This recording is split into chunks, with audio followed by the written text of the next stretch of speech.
Nous allons effectuer le dessin d'une géométrie rectangulaire. Et cette géométrie aura pour code 50 par 100.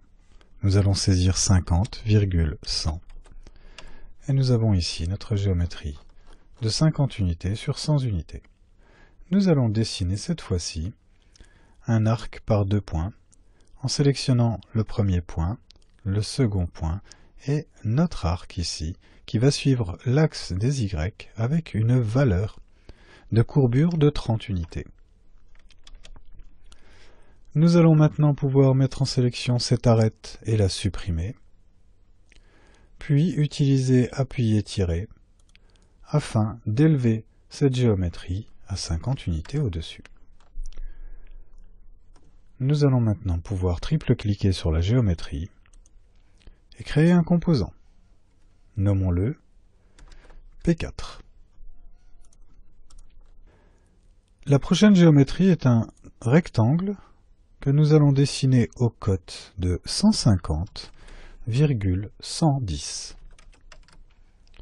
Cette géométrie rectangulaire, nous allons de suite l'élever en utilisant pousser-tirer sur une hauteur de 80 unités.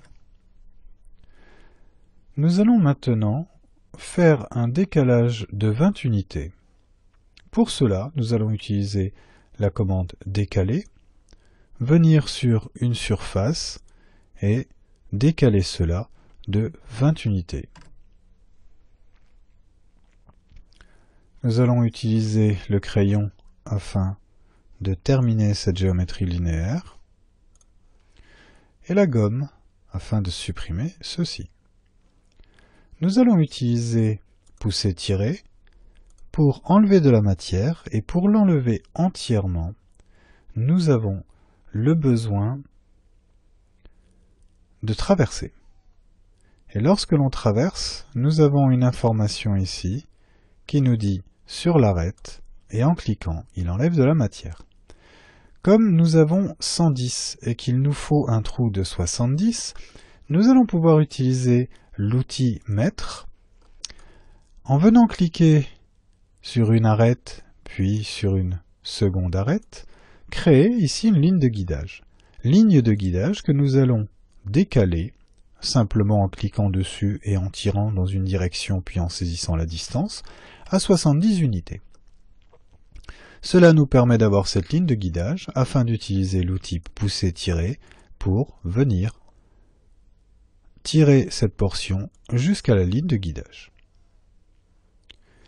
Nous allons continuer avec nos lignes de guidage afin de positionner le centre des perçages. Nous allons utiliser l'outil mètre. Il faut cliquer sur l'arête, puis tirer vers le fond pour aller à 35 unités. Effectuer la même chose sur la ligne horizontale, sur 40 unités. Nous allons faire la même chose ici. Puis nous allons créer deux géométries circulaires de centre et de valeur de rayon ici de 20 unités.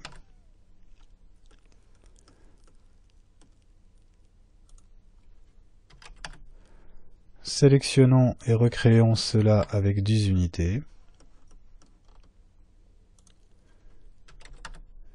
Nous allons pouvoir maintenant utiliser pousser-tirer pour enlever cette matière jusqu'ici, cette matière jusqu'ici.